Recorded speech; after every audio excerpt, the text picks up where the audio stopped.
waan tokko yoo maqaa dhahee sagalee waraabamee hawaasni kiyya saba onnee sabaa keessa baasuun barbaadu. 27 qofa akkaawuntii isarra jiru yeroo galchuun namichi sun qoma dhawatee dhaqee deenii fuudhe eenyu fuudhe oromtiittii tanaaf fuudhe kaammoo lafa kaahee intala tana maallaqa irratti himatu isaami inni isii gaafatutti hin jiru. Ka gaafatu jiru warra yeroo san qoma walii dhaatee deemnu liqeeffadhu maallaqa eenyutu nu arga janiiti gasterra ta'anii viidiyoo saniin arge malee yeroo sanillee hin jiru namuu afaan banee taa'e qoma dhaatee argeemi galatoomi kumni shankee kun miliyoona 5 nutti galata siitu nu baraare jedhuu ni qaban akka oromootti maqaa nu goote jedhuu ni qaban. Tokko maallaqni sun osoo naan kafaluu dhabe ijoollee wallaaltuudha walitti deema. Intala Oromoo lafa teessu rakkattee rakkinaa baafame isii gubbatti geeraruun diinnu yoo sijjeese gombisee sirraa hikkatee deeme malee isii kaahee waan maallaqaan dubbatu. Akka inni waan maallaqaa dubbatu ka godhe warruma isii sanillee sagalee ta'ee fi akka nuti agarru godheedha.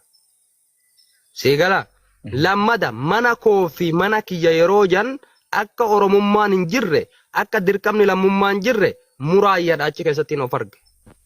Lama intala baafneef wal arrabsuun intala baafneef wal xiqqeessuun nama achi keessaa qoma dhaatu dhabuun oromummaan afaaniimi. Waan tokko yoo maqaa dhahee sagalee waraabamee hawaasni kiyya saba onnee sabaa keessa baasuun barbaadu. Sinii galee wanni kafaleef intala santu obboleettitiyya ka osoo hin beekin oromummaaf quuqamee agartee osoo waa takka qarshii 27 qofa akkaawuntii isarra jiru yeroo galchuun. Namichi sun qoma dhawatee dhaqee deenii fuudhe eenyu fuudhe oromtiittii tanaaf fuudhe kaammoo lafa kaahee intala tana maallaqa irratti himatu isaami inni isii gaafatutti hin jiru. Ka gaafatu jiru warra yeroo san qoma walii dhaatee deemnu liqeeffadhu maallaqa eenyutu nu arga janiiti gasterra ta'anii viidiyoo saniin arge malee yeroo sanillee hin jiru namuu afaan banee taa'e qoma dhaatee argeemi galatoomi kumni shankee kun miliyoona 5 nutti galata siitu nu baraare jedhuu ni qaban akka oromootti maqaa nu goote jedhuu ni qaban. Siigalee nu hin beennuu janii isa bulog godhuun namoota guguddaa akkaawuntiitti ergee isaan rabsuun nama Awurooppaa jirutti akkaawuntii ergee isaan rabsuun hin barbaachisu. Innillee immoo keessan yeroo afuriin sagalee itti qabe osoo yeroo dura inni viidiyoo takka ibsarratti waraabu viidiyoo waraabini akkaawuntii natti ergi jeenin ture yoo danda'amaa ta'e cufee sagalee san gabbuusuun danda'a.